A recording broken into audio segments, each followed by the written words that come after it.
السلام عليكم ورحمة الله وبركاته. اللهم صل وسلم وبارك على سيدنا محمد. الله يرحمك يا أمي أنت وبابا، ويرحم جميع المسلمين، اللهم آمين. حبايبي متابعيني بحبكم كتير. النهاردة جاية أعمل معاكم فيديو يا رب يعجبكم. هنعمل فيليه سمك. أتمنى يا رب وصفتي السهلة والبسيطة تنول إعجابكم. هنعمل إيه؟ أنا معايا كيلو هنقطعه.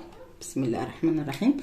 بس قبل ما أقطعه معاكم، انا معايا هنا، معايا ربنا قبل كل شيء، معايا فلفل احمر وفلفل اخضر ومعايا توم ومعايا ليمون. دول اللي هنضربهم في الكبه. بس قبل ما نضربهم في الكبه انا هقطع السمك، لان انا من النوع مش بحب اجيبه جاهز من سوبر ماركت. لا، انا بروح لبتاع السمك وبخليه يخلولي ويعملهولي مخصوص، لان في انواع ما بتبقاش حلوه. نقطع ونعمل جنبيه شويه رز يا حبايب قلبي. التقطع بتاعتي صغيره مش كبيره قوي، وساعات بقى بمسكها كده يا حبايب قلبي عشان لسه بنحط فيه دقيق. بجيبه من عند بتاع السمك. ما كذا مره في ناس قالوا لي لا هاتيه من سوبر ماركت جاهز. لا، انا مش بحبه بصراحه، ببقى شاكه فيه ان هو بيبقى متلج، بيبقى القيمه الغذائيه بتاعته بتروح من كتر التلج. انما لما يبقى طازه وهو يعمله لك الراجل بتاع السمك قدامك، بيبقى ليه طعم جميل جدا جدا. الحاجه المتلجه دي ما بتبقاش حلوه بصراحه.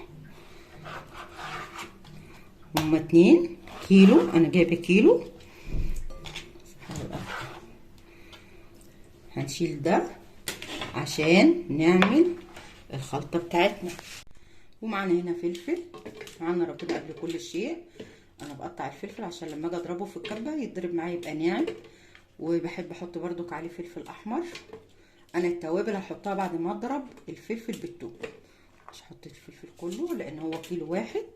انزل بالثوم. بسم الله الرحمن الرحيم. معانا ايه تاني؟ هنعصر ليمونتين، ده غير ما هعصر طبعا ليمون تاني حبيب قلبي، لان السمك بيحب الليمون جدا. ونحط شويه الملح ونضرب في الكبه.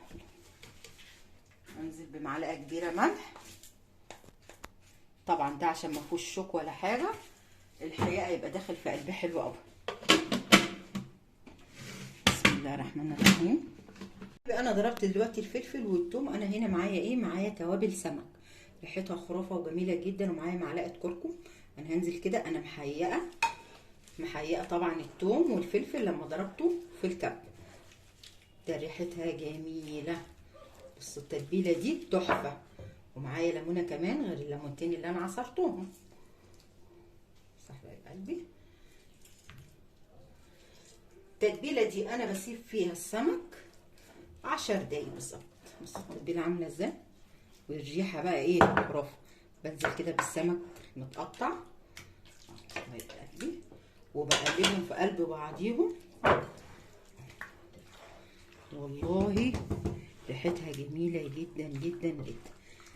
انا هسيبها 10 دقايق ربع ساعه عقبال ما اعمل الرز، كنت اتشربت حلو وكون الطعم بقى حلو. شايفين عامله ازاي؟ ما شاء الله. انا هسيبها شويه اهي يا حبايب قلبي. بصوا حتى لونها عامل ازاي، جميله جدا جدا جدا. سامحوني بقى، كل الاكل بتاعي بيبقى حراق، انا بحب الاكل الحراق. طبعا انتوا لو انتوا بتحبوه حراق هتعملوا فلفل زي ما انا بعمل، مش بتحبوه حراق مش هتعملوا فلفل كتير زي اللي انا بعمل. هركنها واسيبها عقبال ما اجهز واعمل الرز. عقبال ما السمك بتاعنا اتشرب حلو، انا معايا بصلايه خراطه صغير كده عشان نعمل رز ببصل. مش هطول عليكم الفيديو، هقفل وهكمله بعد ما اخلص. كده انا البصله بتاعتي دخلت على السوا. انا ما بسويش لما باجي اعمل الرز بتاع البصل بالذات، ما بسويهوش قوي. انا هنا حطيت مكعب ماجي، ومعايا معلقه صغيره كركم اهي لان الرز بيحب الكركم. ومعايا ايه تاني؟ معايا ربنا يا حبايب قلبي يلي بتكبروا بخاطري. انزل انا غسله الرز. بسم الله الرحمن الرحيم. انا غسلاه.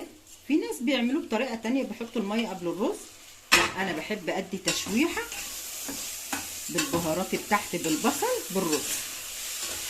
يعني انا شفت كذا طريقه ان هما بيحطوا الميه قبل الرز، لا انا بحط كده. وهنزل عليه طبعا بالملح ويستوي. ارجع لكم يا حبايب قلبي.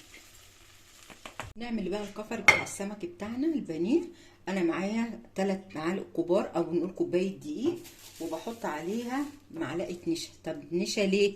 النشا بتخليه يبقى متماسك، لان الفيليه بطبعه بيبقى ناعم كده وطري، لا النشا دي بتخليه بيبقى متماسك شويه. بسم الله الرحمن الرحيم.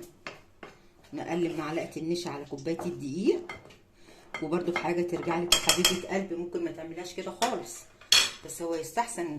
بصوا لونه بقى، والشرب بقى من التتبيله بتاعتنا الجميله. نعمله كده اهو. بسم الله الرحمن الرحيم. طبعا ده ولا بيض ولا حاجه،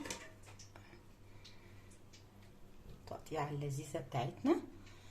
انا عشان الفيديو ما طولش انا كده ايه هخش بنقلي على البوتاجاز اهو يا حبايب قلبي. نقلي وارجع لكم بعد ما يتقلي يا حبايب قلبي.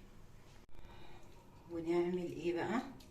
بصوا بقى لونه جميل من التوابل بتاعتنا الحلوه الجميله ما شاء الله، وريحه التوابل طبعا جميله جدا. انا طبعا هغلفه كله في وقت واحد، وبعد ما اغلفه نبتدي نقليه. بصوا عامل ازاي ما شاء الله، لونه جميل وريحته اجمل بجد. طريقه سهله وبسيطه وجميل في نفس الوقت. بس انا يا حبايب قلبي بنصحكم نصيحه، الفيليه ده بالذات ما تشتروش من سوبر ماركت، اشتريه من الراجل بتاع السمك نفسه، وتخليه يخليه قدامك ويعمله قدامك. بيبقى طعمه جميل والفوائد بتاعته بتبقى عاليه جدا، عكس ما انتي بتشتريه جاهز. التلج بيموت اي بروتين واي فيتامين فيه، التلج بيبوظ اي حاجه. نسمي بسم الله الرحمن الرحيم ونقلي.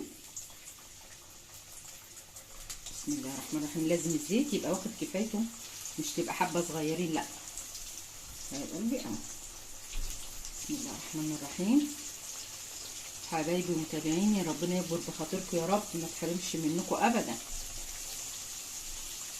يستوي حبايب قلبي وارجع لكم على طول. حبايبي متابعيني، وادي السمك بتاعنا الجميل، سمك البانيه وطبق الرز الروعه الروعه. بصوا الرز بتاعنا مفلفل ازاي وجميل، مفلفل وجميل جميل جميل جميل، والبانيه احلى واحلى واحلى. بصوا عامل ازاي من جوه، قلبه حلو ازاي ما شاء الله ما شاء الله، زي العسل ما شاء الله. اتمنى الوصفه السهله البسيطه تنول اعجابكم حبايبي، وما كنش ضيفه تقيله عليكم في الفيديوهات. واقول لكم السلام عليكم ورحمه الله وبركاته. اوعوا تنسوا اللايك، اوعوا تنسوا اللايك، اوعوا تنسوا اللايك. باي باي.